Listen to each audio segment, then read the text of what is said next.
Welcome to the Expert's Journey podcast, where we're all about creating your path to impact. Join your hosts, Dixie Mary Carlton from Indie Expert Publishing and Mr. Web Marketing Brad Houck, as we look at how you can grow your business and influence by leveraging your knowledge for profit. Welcome to the Expert's Journey. Well, today we're going to have a look at how to make yourself easy to book.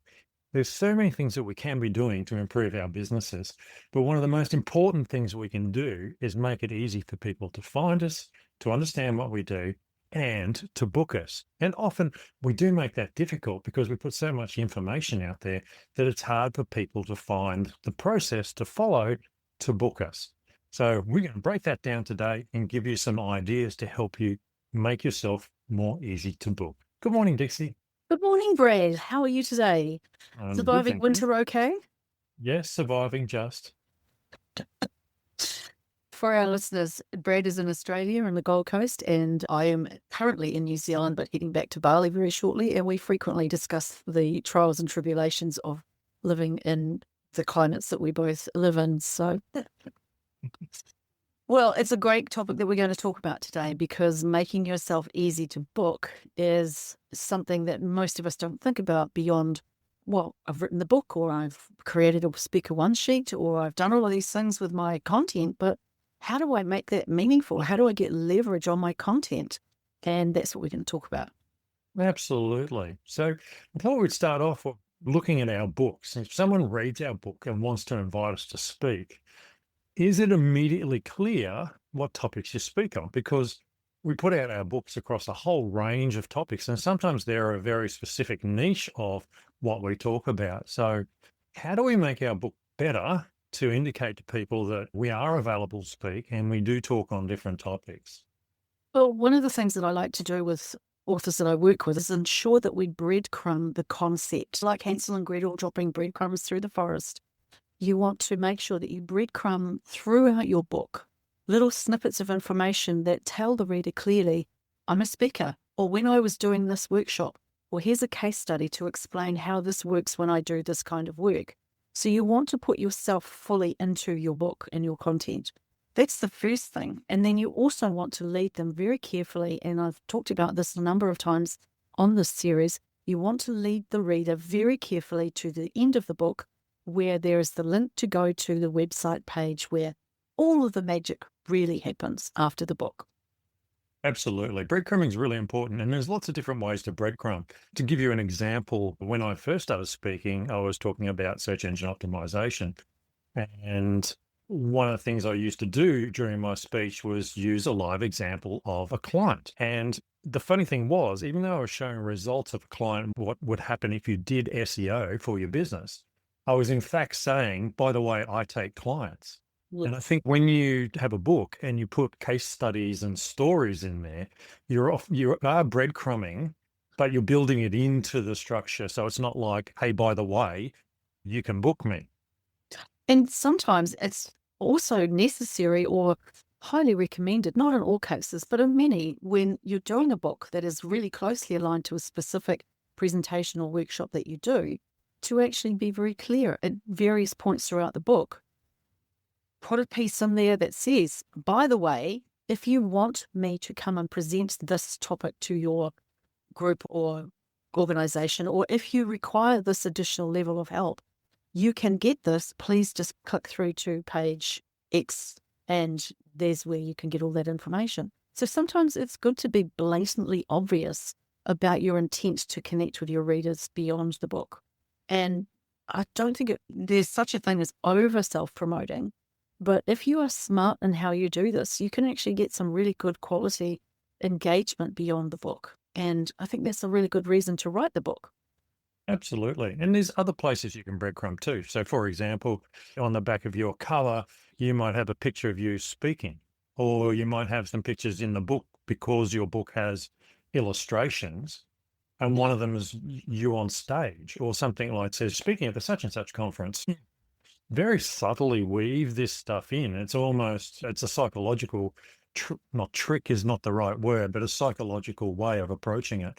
And so that it's not being blatant, which a lot of people don't like to do, even though it is important to be blatant to some extent.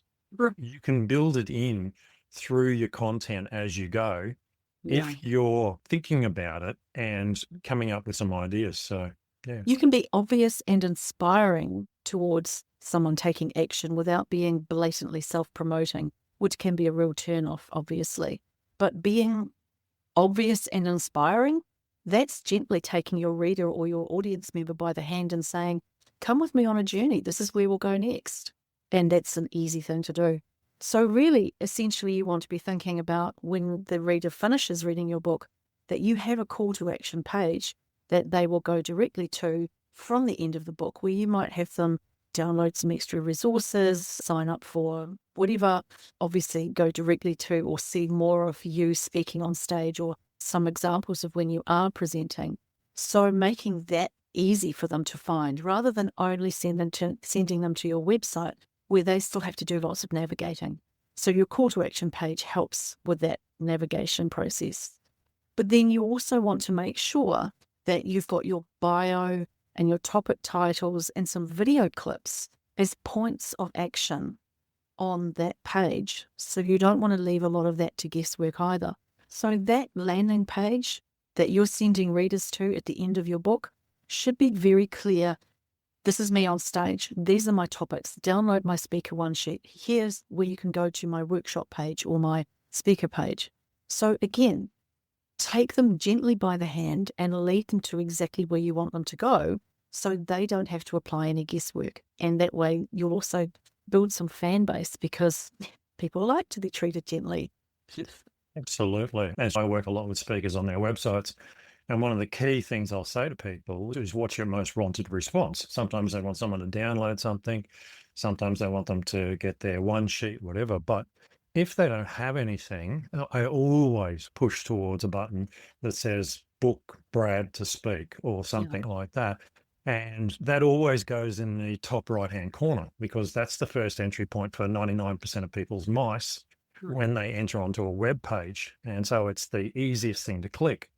And then also I spread those throughout the page and throughout the website because people often make the mistake they have too many choices there for people to do, when in fact the whole goal of a speaker site is actually to get booked.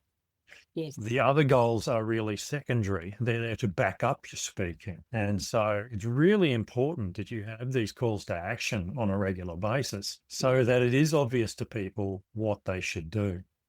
And the other thing is on that call to action page or on your speaker page as well, and your call to action page will probably direct people to the more in-depth page. One of the things that you want to be most focused on is ensuring that whether it's your speaker page or your call to action page that leads to your speaker page, that it looks easy, that you also look like you are mitigating any risk factor for them to book you. So by that, I mean, like on my page, for example, I have it very clearly. This is what you can expect from me before I speak. This is what you can expect from me while I'm on the stage. And this is what you can expect from me after I've presented. And that might be things like, I promise to not swear at the audience, but obviously I promise to be there on time, early, and to make sure that I do a debrief with you before and after you've booked me. That you will find that I'm dressed appropriately, that I'm willing to, that I won't sell from the stage, or that I have, and that I will have an understanding of your industry. And that I would then do a follow-up or that I will wait after the presentation. So various things that are your particular rules of engagement, putting them on your speaker page is a really good idea because that takes away all the risk factor. If someone can see that you've put that amount of thought into what you are doing as a presenter, you're going to stand out ahead of just about everybody else that they might be looking at anyway. So it positions you as a professional. Yeah, also one of the things to think about too is you also have your profile other than your own webpage. So for example, if you put your profile onto eSpeakers, it feeds a lot of other sites automatically. So make sure you go and check those sites that the feed looks good, that what you've put onto, say, eSpeakers as an example, is good, is up to date, is interesting, isn't just boring, because you never know where they are feeding, and then they get indexed by search engines as well. So yes, getting your website's important, but also do a search for your name and the word speaker or author, whatever, and find out all the other places you are, and then go through all of those and check all those as well. Some of them you may be able to edit and bring up to date because they may be really old because they haven't updated in years. Others you may not be able to touch, but try and find where they get their feed from. You'll quickly work it out because they all have the same word. But Yeah. it's important to go and check yourself out. Absolutely. You want to know that if someone's Googling you or looking you up, that what they're seeing is current and relevant to them, and that you're making it look like you have thought about your levels of professionalism and what it is that you're offering so that they don't have to apply all the guesswork. And if you need to, make sure that you've got testimonials on those pages. Ensure that you've got good feedback and people doing direct-to-camera pieces after they've seen you speak is also a really good idea. You want to make sure that your professionalism is unquestionable and that you are not a newbie in this industry. And so some of what we've just said are very good shortcuts, even if you are relatively new to the industry of speaking. Make sure that you've gone through the process of thinking about it from the person's perspective of who's going to be booking you. And not only that person, but the person's assistant. So, or the company's assistant, because it might be that the HR manager has said, we need to have this person, can you check them out? Well, that person's assistant may be someone who's not really very experienced at looking into what kind of speaker you are. But if you can stand out immediately head and shoulders above everybody else that she may have looked at or he may have looked at, then that gives you an edge. Absolutely. And you should also be looking at what AI is saying about you these days. So a lot of people are starting to use AI to search, and alternatively, if they use Google to search, often the first part of information that comes up is from Google Gemini, which is the AI for Google. And so you're going to be wanting to show up in there. Now, there's not a lot of things you can do specifically to get indexed, except have your site well indexed on the search engines already, and making sure that you're putting up regular, good quality content that answers questions that people would ask about your topic. Because in the end, the AIs are indexing information based on topics and questions, and that's really the best way to get indexed. But it is worth going and checking out the different AIs and seeing what they say about you. But do remember, if you're logged into the AI as yourself and it knows your history, it's just going to repeat back to you what you've already told it about yourself. You need to go in anonymously and check. And that's a really great point, because I was going to ask that as a question. Do you need to just do an incognito window to be able to do that? Or is there another trick to getting do you need to go onto somebody else's computer to do a search about you? Or are there really quick, easy ways to make sure that you've not just tapped into your own feed? Well, I think the first thing is to make sure that you're logged out of the program. So if you're using AI in any form, you're logged out. So sometimes it can be built in your browser, so be careful. It's sitting in the background there. But that's the first step. The second step is to then maybe go incognito or try using a VPN, so it looks like you're in a different country, and running the search that way. You want to make yourself as anonymous as possible. I'm actually doing a little bit of background research on this at the moment for a client, and in the end, the AI itself just said the best thing you can do is produce good content, make sure you're indexed in the search engines. They don't specifically go looking at websites like search engines do, even though people will tell you they do. So it's a case of making sure you're indexed, you're up there as an expert, that people recognize you, same as we would traditionally do to be found online. Then the AI comes looking for you because they want the best information. Now, the problem with that, of course, is they're stealing your information, but you've got to work with what you've got.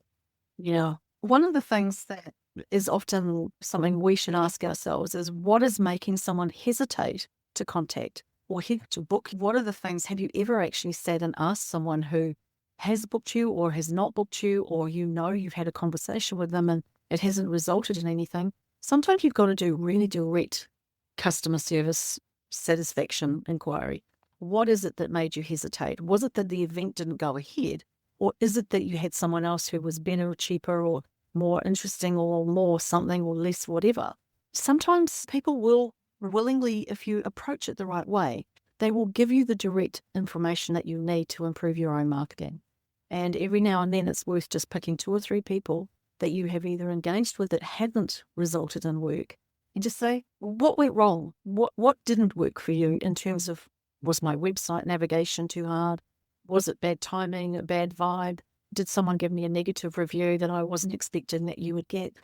Just look into your own background, or even have someone else do that for you if you need to, and just say, yeah, hey, what's the go with that? Yeah. And certainly with websites, it's worth getting other people to put eyes on them. When you have your own website, you're always far too close to your website. You don't see its faults. And as I said, I've worked in this area since 1996. And so I look at websites very coldly, and I look at them as if I've never seen them before, which in many cases I haven't. And I come in and I'm like, okay, what do they do? How can they help me? How do I get them? I'm very simple in how I approach it. And how hard have you made it for me to do that? And more often than not, websites go out of date very quickly because people leave them for long amounts of time without updating them because they're doing the job, as they say. But that doesn't mean you shouldn't review them. And it really is worth getting someone external to yourself, especially in the industry, to look at it. And if you're working with an agency or someone like that, get them to look at it as well from their perspective, knowing what clients ask and do. If you're not, go and talk to some other people. But it's really important that you get a perspective that's not your own on your own content, because we crowd our websites up, we add too much stuff in, we give people too many choices. All those things have been proven to be bad for selling online. And sometimes you just have to get really simple and just say, directly from my book, this is the next step, this is the next step, this is the next step. Chart it out on one single piece of paper and say, this is the pathway. Do I have my pathway from book to booking really clear? And as few steps as possible, as few missteps built in there as possible. Yeah. Yeah. Some of the biggest speakers I work with, who are some of the biggest speakers in the world, they have very small websites, realistically. They're 5 to 10 pages maximum. They're very clear. They're very straightforward. In fact, some of them only have 1 to 2 page websites. And they're there purely to focus people down on what they do. Right. It's not their be all and end all. It's not their company. It's their speaking site. Yeah. Like I've got 2 websites. One is for me, dixiecarlton.com, as the speaker who also has information and resources, etc., about publishing. But that is specifically my speaking website. I also obviously have the Indie Experts sites. And people often say to me, well, that's twice as much work. Why don't you just have everything on one site? Well, often it's a matter of making sure that my personal brand and my company brand are well articulated to the market that I'm wanting to serve. Now, not everybody who wants my company services wants to book me as a speaker. And not everybody who wants to book me as a speaker needs to or wants to know about the other parts of the work that I do. So it gives me better leverage. And yes, it is twice as much work, but at the end of the day, it is worth it to have that clear delineation about what it is that I do, who I do it for, and how it works. And it also makes one website less clunky than it would otherwise be with too much information. Oh, absolutely. It's really hard because you start to do a podcast, and so you add a podcast page and you start to do these extra things. And suddenly, while it is something you do, should it be there? Should it just be a link at the top in the menu that says things I do, and it's got your different podcasts? So, for example, The Expert's Journey, or in my case, I have Leadership in the Line of Fire, has a separate website. And it's important because otherwise you're creating all these pages that water down your brand and lead people off in different directions where you don't want them to go, because the whole goal is to invite you to speak. So that's what you're looking for. So one last question before we wrap this, and I'm interested in your thoughts on this. Do you think it's viable to put your fee range on your sales page, on your speaker page, so that people understand immediately what sort of investment you're looking at to have you speak or perform, do something? It's a great question because there's many different ways of thinking about this. For example, when you put yourself up on a speaker site, say a bureau or something, they always have a speaker range there. So you've got that industry on that sort of side, they expect to see a range, which I understand. But you talk to most people and they say, don't put your speaker price on your page, get the people to contact you.